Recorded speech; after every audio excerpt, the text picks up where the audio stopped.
Hey guys, so ఈ షార్ట్లో నేను డ్రై ఫ్రూట్స్, నట్స్ అండ్ సీడ్స్ని రీస్టాక్ చేసుకునేటప్పుడు ఎలా మంచిగా చేసుకోవాలి అనేది చూపించబోతున్నాను అనమాట. ఐమ్ షూర్ మీకు అందరికీ తెలిసే ఉంటుంది, బట్ తెలియని వాళ్ళ కోసం నేను కొంచెం క్వాంటిటీస్ ఎందుకు తెచ్చుకున్నాను అంటే, నేను ఉన్న రెసిడెన్స్ ఎగ్జాక్ట్ బ్యాక్ సైడ్లో ఒక ఆర్గానిక్ స్టోర్ ఉంటుంది అనమాట. నేను అక్కడి నుంచి తెచ్చుకుంటాను.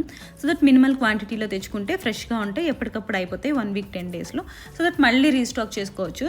నేను ఇంతకుముందు హాస్టల్లో ఉన్నప్పుడు ఎక్కువ క్వాంటిటీస్ తెచ్చుకుంటే ఏమయ్యేటువంటి అవి వాల్నట్స్ కానీ, బాదం కానీ, సీడ్స్ ఇలాంటివన్నీ ఒక రకమైన స్మెల్ రిలీజ్ చేసేటివి అనమాట. అది ఆయిల్ కూడా వచ్చేస్తుంది.